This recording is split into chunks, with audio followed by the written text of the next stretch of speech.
অভিযোগ নয়, অভিজ্ঞতা থেকে বলছি। যে সবার কদর করে, সবাইকে ভালোবাসে, তাকে কখনোই ভালোবাসা হয় না, তাকে কখনোই বোঝা হয় না।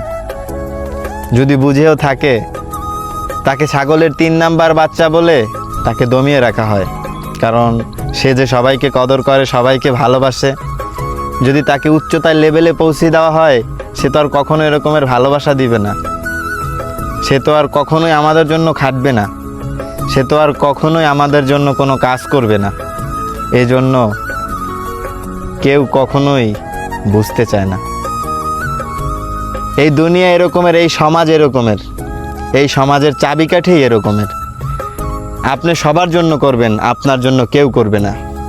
যদি আপনি সেখানে জবাব দিতে যান, তাহলে কি বলবে জানেন? আপনি বেশি বুঝেন, আপনি বেশি বুঝতে বুঝতে এই পর্যন্ত আসছেন, আপনি ছাগলের 3 নাম্বার বাচ্চা।